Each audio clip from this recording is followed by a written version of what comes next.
AAP या बाप IT कंपनीचे फाउंडर रावसाहेब घुगे.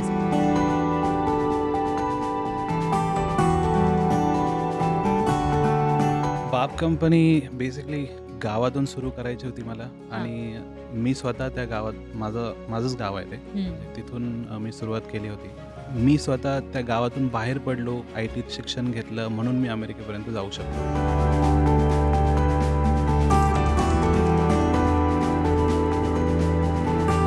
कंपनीचं नाव हे खूप महत्वाचं असतं. तुम्ही बाप हे नाव का निवडलं? ह्या सगळ्या मुलांसाठी एक पाठीराखा म्हणून बाप कंपनी नेहमीच उभी राहिली पाहिजे म्हणून त्याला आम्ही बाप असं नाव दिलं.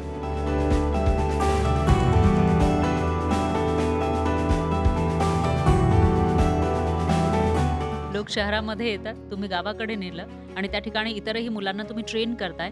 आमच्या गावात 250 कुटुंब आहेत. म्हटलं ह्या प्रत्येक कुटुंबातला एक मुलगा आपल्याकडे आला पाहिजे फ्युचरमध्ये आणि तो आर्ट्सचा असो, कॉमर्सचा असो, सायन्सचा असो. म्हणजे आम्ही जॉब 100% देतोय. ज्यांना आम्ही ट्रेन करतो तिथे त्या प्रत्येकाला तिथे जॉब मिळतात.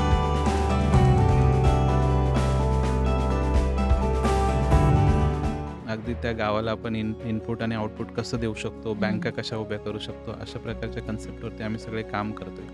तुमच्यापर्यंत पोहोचायला पाहिजे. काही वेबसाईट आहे किंवा babcompany.com ही एक वेबसाईट आहे. त्याच्यानंतर आमचं इंस्टाग्राम हँडल क्वाईट ॲक्टिव्ह आहे. म्हणजे 50-60 फॉलोवर आहेत आमच्या याच्यावरती. US कस्टमर्स आहेत बाहेरचे आणि इंडियन आता डोमेस्टिक मार्केटमध्ये पण आम्ही मार्केटिंग करायला सुरुवात केली आहे. So we have good business.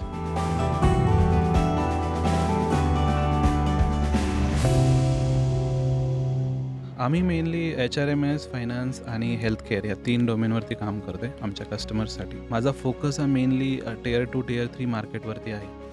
Zoho किंवा Googleसारख्या कंपन्या किंवा मायक्रोसॉफ्ट कंपन्या ह्या सिटी बेस्ड कस्टमरवरती जास्त फोकस आहे किंवा सोलार्सवर बरेच एक्सपेरिमेंट चालू आहेत आमचे. तर आता येणाऱ्या 5 वर्षांमध्ये बाप कंपनी नेमकी कुठे असेल? कोणकोणत्या क्षेत्रांमध्ये काम करेल?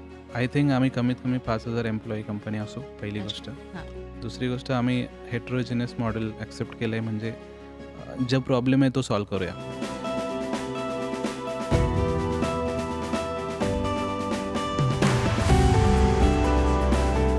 तुमच्या या जर्नीमधून तुम्ही काय शिकलात आणि त्यांना काय संदेश तुम्ही देऊ इच्छिता? तुम्ही रिअल प्रॉब्लेम बघा. इंडियात प्रचंड प्रॉब्लेम आहेत. त्या प्रॉब्लेमतला एक असा प्रॉब्लेम निवडा की ज्याने लोकांना काहीतरी इम्पॅक्ट होणार आहे किंवा लोकांची लाईफ इझी होणार आहे. त्याला घ्या आणि त्याला सॉल्व्ह करायचा प्रयत्न करा.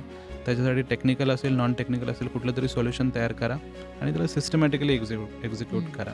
You will get success.